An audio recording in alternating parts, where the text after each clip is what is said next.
What's going on, guys? Oh, I missed a stream but I got to listen to it today because I was out treasure hunting. So I couldn't comment and stuff, and it was the stream I needed to be there. Before I get into that, though, treasure hunting, man. I'll tell you what, if nothing else, I'm not finding no gold coins, silver coins, jewelry, old Rolexes or nothing, folks. But what I am finding is I'm putting together a pretty good set of tools from the late 1800s or early 1900s. Now, you can help me uh, see how old these things are. This one here, first thing I found today. This thing is a hunk of steel like you would not believe. Now, get a good look at this, folks. If you want to look up, see how old this thing is online, I already did. Right here was a wheel that you would push with your finger or your thumb and turn it, and it would move this jaw up and down. This is original 1860 design. The patent on this monkey wrench, or some people call it, I call it a pipe wrench. Some people call it a monkey wrench. If you actually look at the details on this thing, I'll show you both sides and how it's built, and then look it up online, see how old it is. I'd say it could be anywhere from 1860 to they stopped making them like this and this heavy and shit in 1890. How long this thing been laying in the ground? You guys tell me. Found another pair of wrenches. Got two pair now. You guys tell me how old them things are. They look almost just alike. I mean, but pliers look like for thousands of years. Pliers people go back to 3000 BC.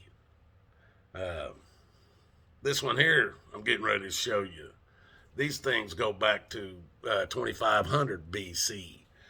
Tell me how old this shit is here, folks. Look, this is a hunk of chain with a square head, and I think there's a nut on there. I don't know, but there's a bolt going through the chain link right there. Then you keep an eye on how big the differences in these chain links as it goes down here. See how big that one is? It's like each one's a different size. Anybody tell me how old that is? Anyway, folks, get back to this other. Let me throw this stuff over there.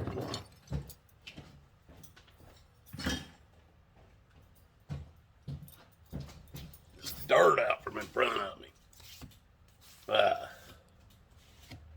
Anyway, that live stream was going. I was hearing it. I was out of my truck and stuff, just listening with it in my pocket, and just wanting to get in on it, because they were talking about ball Earth and flat Earth. I can debunk both. I can, but we're going to start with flat Earth people. You got to understand, it's a word they are now throwing on anybody who says they don't believe in ball Earth. If you don't believe in ball Earth and that Earth is a globe, just like they teach you, then you are a flat earther. It's like the way the word Christianity came about. It was a put down. They were calling these people Christians because they followed Christ. It was a put down when it first started. Well, that's what this is. Flat Earth is it's a put down. Is the Earth flat? Who knows? It cannot be flat. I don't know what it is. It has to be. You'd have to explain Mount Everest, Grand Canyon, oceans, lakes, ponds. Water don't puddle on flat, totally flat. So to even say flat Earth is just stupid. You don't even need to go no further than that. But it's just a put down that the Globetards came up with. But to prove what the Earth is, I ain't heard nobody gave even a slight bit of logic to any answer they've ever given about what the Earth is, what the shape is. Now, the Bible says that the Earth is a circle. But see, in the Bible, the Earth isn't the Earth. In today's world, when people say the Earth, they think of this ball Earth that's got dirt, mountains, and stuff on it. It's also got, it's 70-some% covered in oceans and water and seas. And in the Bible, the Earth is just the dirt, folks. Just the dirt. The Earth in the Bible, they don't speak of the Earth being the dirt and the seas. The seas is around the Earth, is a part, is the way that God made it. The seas and the Earth are not the same thing. And then there's the heavens. That's everything above the sea and the earth. That's how the Bible explains it, folks. And when it talks about the universe, it talks about the heavens, the earth, and the seas, meaning all three of those things. Not no galaxies and stars and planets or none of that. Prove me wrong. But let's get back to this globe earth and flat earth. Like I said, it can't be flat. It can't be flat. So we got to go to the anybody who can prove that the earth is completely flat.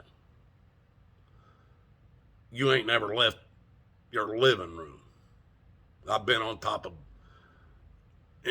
I've been up on top of 17,000, or I think 17,000 foot mountains. I've been on top of 6,000 and 7,000 foot mountains.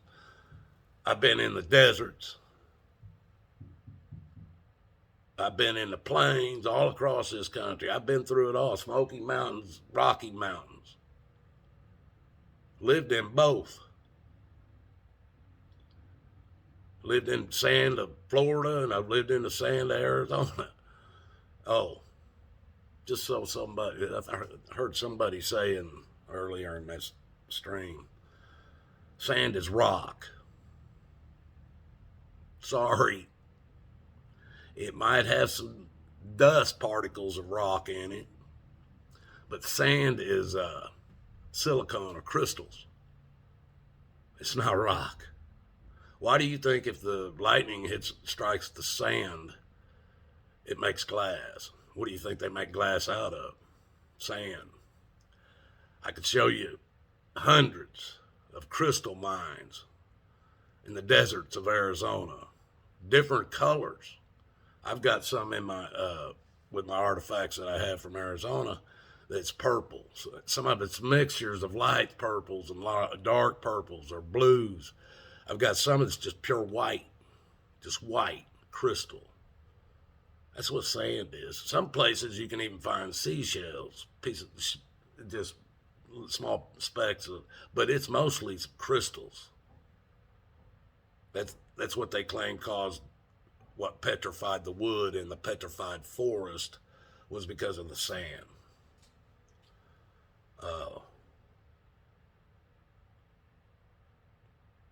But anyway, what was that? Oh, we got to go straight to it, man. Just jab right at it, poke that bear, just get it stirred up right now. ball earthers, globetards, whatever you want to call them, they've had their chance.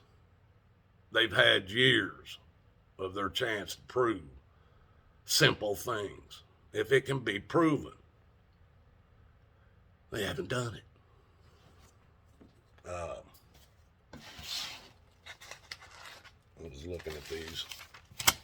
And if anybody, look, folks, I used to listen to a guy called Nathan Oakley out of the Ukraine.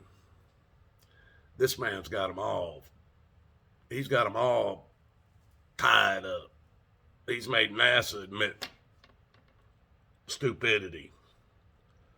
But he's been doing this for a while. Nathan Oakley is called, he does the flat earth debates. Now he's put together over the years, he's a team of guys. It's not just him, but it's a team of guys with degrees. And they don't take no bullshit. They don't take no opinions. They don't take none of that shit. You bring in facts, you tell them where to go to find what you're saying to be true and proven so they can check it out. But they always had a list of 10 things as they started every show. And it said right off the bat, can you prove gravity? Nope. Not provable. Even Einstein said it wasn't. Can you prove gas pressure without a container? Nope. Nobody has ever been able to do it.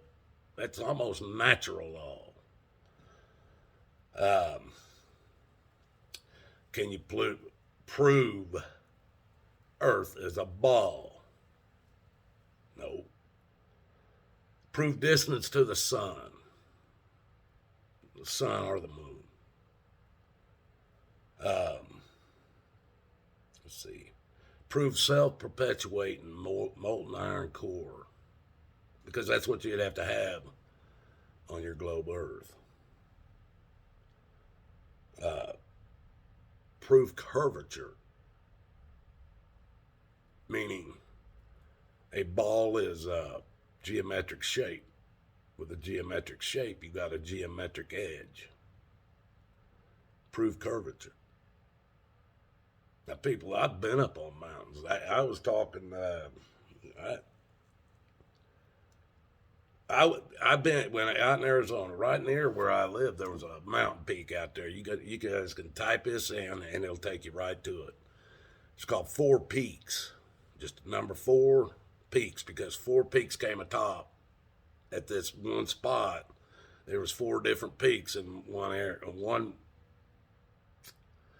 It was like it was one big mountain, but it was had 4 peaks to it, and you could see it from miles and miles. Well, if you had a good off-road vehicle, you could. The mountain itself, at the highest peak, is like 7,800 feet. You could drive up to about 6,400 feet, and up on top of that mountain, I could see Roosevelt Lake. Now, there was 3 lakes that come down towards Mesa from northern Arizona. Roosevelt Lake is, from where I was standing on that mountain, was 109 miles. Then there's Canyon Lake that backs up. That's like 60. And then Saguaro Lake is basically at the foot of the mountain that you're sitting on, where I was saying I saw Roosevelt Lake. Now, according to all globe people that are into being globetards, they can't prove that edge. I would not have, by using their math and their calculations and the curvature of Earth, there is no way I would have ever been able to see Roosevelt Lake 109 miles away.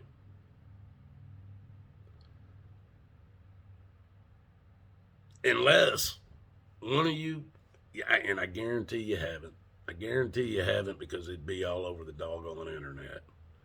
Unless you can, if you can prove gravity, don't try to use that damn warping of space-time bullcrap that Einstein theoried into place. Time is a concept. It's not real on Earth. It ain't going to be real in the sky. So you can't use that. You can't prove gravity. You can't even prove movement at all of the Earth. And this is what makes it even funnier, folks. We have commercial planes that fly when they're at 30,000 feet in the air. They can fly 500, 550, with a wind probably maybe 600 mile per hour. They can't, but at 30,000 feet. They can't do that at 10,000 feet. They can't fly that fast. But let's just go with the lesser number. They cruise at 500 mile an hour at 30,000 feet. They tell you the Earth is spinning at 1,000 miles an hour at the equator. I think it's west to east. A west to east, 1,000 mile an hour spin. If you get on a plane anywhere along the equator and you're going west to east, and your plane reaches the altitude of 30,000 feet and he's running 500 miles an hour, 600 miles an hour, it doesn't matter. If the Earth is spinning under you at 1,000 miles an hour and you're only doing 600 miles an hour, you're going backwards. And in 2 hours, you'd be way backwards. You may end up landing where you took off. It don't make no sense, folks. Do you feel any movement? Do you feel any movement of the Earth? Have you ever seen any movement? All of us been in planes, folks. Don't let them blow that crap up your ass. You can see it from 30,000 feet, curve. Bull. I looked out them windows. I didn't see no curve. I even had this guy told me his dad was a pilot. They own planes. He could fly planes, but he never got his license. And his dad was a commercial pilot, driving the big planes, flying them. He tried to tell me, oh, well, now, looking out the side windows, you can't see the curve. But if you go up into the cockpit and look out the windshield and everything, you can see the curve. I said, you think that has anything to do with the curved, how many inches thick glass that's in that windshield in case a duck or a goose or something smacks into it, it don't just shatter? How thick that glass is. You think that might have anything to do with it? Because it doesn't curve out the side windows. That never made sense to me. Out the front window it curved, but not out the side windows.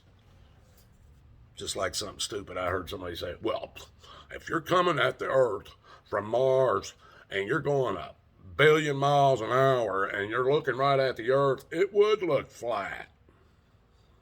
People, it's stupid to even talk about it.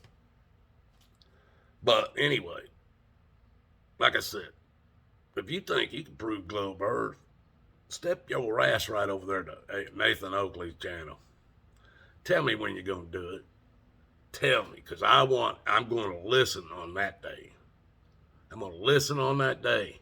And by God, if you do it and you prove them wrong on Nathan Oakley's flat Earth debate, you prove them boys wrong, I'll talk about you on every channel I got, and I'll brag on you so much, man, buddy. You'll be famous within the 25 people that watch my shit. You guys, God love you. So do I.